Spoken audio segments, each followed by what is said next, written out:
I would now like to invite one of our leading legal luminaries, the Vice Chancellor of the Nalsar University, Prof. Faizan Mustafa, to deliver his address. You know, when you have vices, then you become Vice Chancellor. So, our delegation from Shastri Indo-Canadian Institute was on a trip to city, and we were scheduled to bring them here around 6:45 or so. So around 6:30, I phoned Mazhar Saab that are we going to start at 7 or there is some delay? He said, no, you can come by 7:15, but you need to speak. So it came to me as a shock. But when I complained to him after coming over, he said, but I have written to you about a week ago, but somehow I couldn't read his entire mail or so. And that's why I'm not prepared to really speak. And I had about half an hour or so, somewhat jot down my points. So as was rightly said in the welcome speech, that we belong to a different generation where print media largely dominated the public discourse. And we used to hold debates on this, how free is Indian free media? Because we used to say that all these newspapers are controlled by one business house or another. So when the new media came in a few years ago, I thought that now we will have real freedom. But it seems that new media has much less freedom. If you write anything sensible, even in the print media, as I regularly write for Indian Express and other newspapers, within minutes there will be trolls of hate and anger and all kinds of threats. There are people from the media, such as Ravish Kumar and others, who had to go out of Twitter and Facebook because they couldn't take the kind of hate speech which was happening all around. So we are in a difficult time.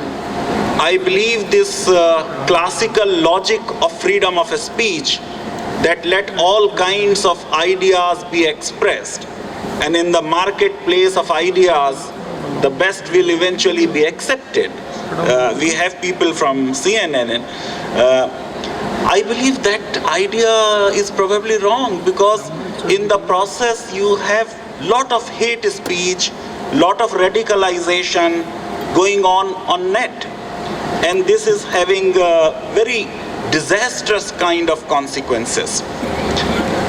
Many years ago, when we had an authoritarian regime of Indira Gandhi in India, there was a law passed by her which said that no newspaper will print more than 10 pages. So there was an effort to control the volume of what you would write.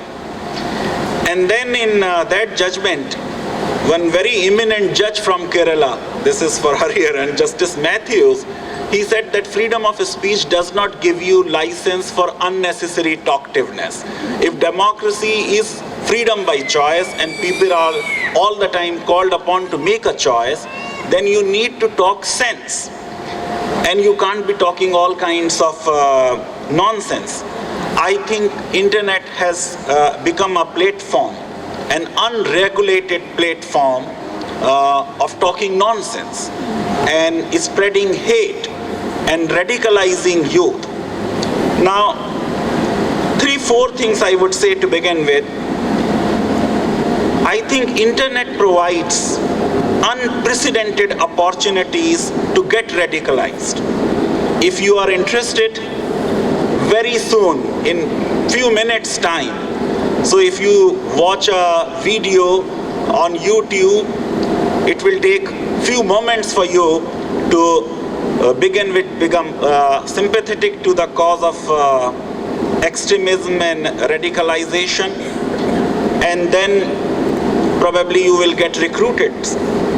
It accelerates, internet accelerates the process of radicalization. If you are in the traditional media, just one article, one story, one book will not be able to really radicalize that fast. So it has really accelerated the speed with which one gets radicalized. And third, I believe radicalization in internet, age of internet, happens without physical contact. So you need not talk to the people who are trying to radicalize you. Without their physical contact, you get radicalized. And then internet increases, in my opinion, manifold the opportunities of self-radicalization. So there are people, who are now in a kind of online subculture of hatred, anger, violence. And this is not necessarily Islamic. So it is anti-women. So you have men's sphere. Most of the voters who voted for Donald Trump, even though US Embassy people are here, Consulate, I hope they don't mind, that there is so much of talk about men, that men are discriminated, that now men are going their way, now they will be able to control the world. So there is lot of racism, there is lot of neo-fascism, there is lot of extreme Hindu right on net, and of course there is quite Muslim radicalism which is going on. Now, whatever internet may do, and we may criticize it, but one need to accept that radicalization would happen when you have inequalities in your society. If you have one yardstick for Israel and another for Palestine or Iran, you will have people who will get sympathetic to the cause of Islamic radicalism. So you had a whole war happening in Middle East on this propaganda, which now Tony Blair has accepted, that he did mislead the British Parliament that Saddam Hussein is having weapons of mass destruction, and there were no such weapons of mass destruction. But Israel is having 200 bombs, nuclear bombs. Yet we do nothing about Israel. You will have radicalization happening when you have injustices all around. One must appreciate that even the white, uneducated, blue-collared youth who voted for Donald Trump was also a frustrated lot. If they are getting radicalized, they are also experiencing similar kind of loss of jobs and absence of opportunities. And the extremists, they know the power of media. So Bin Laden is believed to have said that 90% of preparation of war is effective use of media. There are terms like harb electronia, electronic warfare, or jihad on the spear. With the open source journals available, so Al-Qaeda has an online journal called Inspire, and many people who have been somewhat discriminated or experience inequalities or humiliations or political frustration and exclusion, that get attracted to this kind of extremism and radicalization. There is in the West this alt-right, which is a backlash of PG culture, and they all the time talk of putting women into place. They are saying blacks are taking over our women.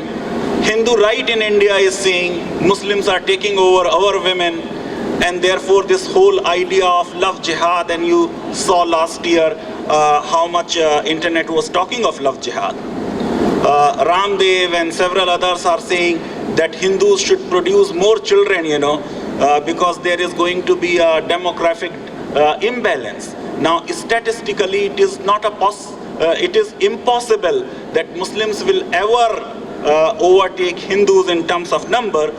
But this is how the radicalization happens, that there is no rationality in your thought. And as I said, that in the West, they say white supremacy is under threat, and therefore of 60 million people who voted for Trump, as many as even 53% white women also voted for someone who has not been very friendly, in fact very contemptuous about women, and has made all kinds of highly degrading comments about women.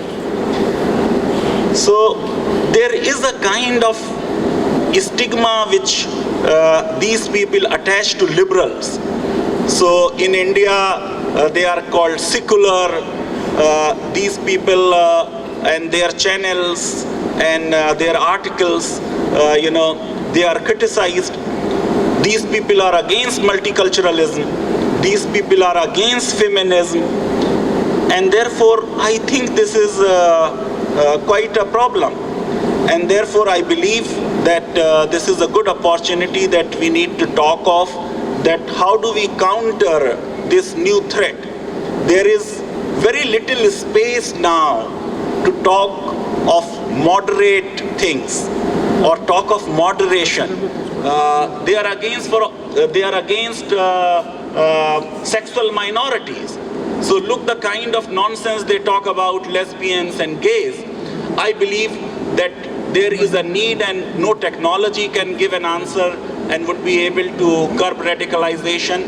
We need to find an answer in our humanities, and the answer would be to create just conditions. If you have injustices widespread, there is a ready-made fodder available for people to get radicalized. So let us try to create a just society where everyone feels that whatever was his due, he has got it, and there is no one who can convince people. Most of the terrorists are unemployed people. If you have no frustration, you are fully satisfied with your government or with your state, you will never get radicalized. But if you have been suffering, someone can take advantage of that. Let non-state actors not take advantage of our disappointments, our frustrations, and our wants. Let there be some kind of sense. I'm reminded of a last line of a judgment with a local judge from Hyderabad in Supreme Court, Justice Chinnappa Reddy has written. It was a case about Jehovah Witness people who, as you know, word over don't sing in praise of anybody except God or Son of God. So there were 3 children, followers of Jehovah Witness sect in Kerala, who did not sing in the school assembly Indian national anthem. And for years, their elder brothers and sisters had studied, but no one noted. But in an age of intolerance and in an age of radicalization and extremism and ultra-patriotism, it was noted. And a complaint was made, and an inquiry was conducted, and these children were expelled from the school. Now they went to the Kerala High Court, which made a very unique analysis of Indian national anthem Jangan Man, to say, well, there is no word in Jangan Man which is against Jesus. But that was never their claim, that Jangan Man is against Jesus. They don't sing any national anthem anywhere in the world. They went to the Supreme Court against the decision of the Kerala High Court, and the Supreme Court said that they stood respectfully when national anthem was sung. They did not disturb it. Their eyes were shut, and they were exercising their right to free speech. And right to free speech would include right to silence. And the last line which Chinnappa Reddy has said, and with which I would close this brief talk, our traditions teach us tolerance. Our constitution preaches tolerance. Let us not dilute it. Thank you very much.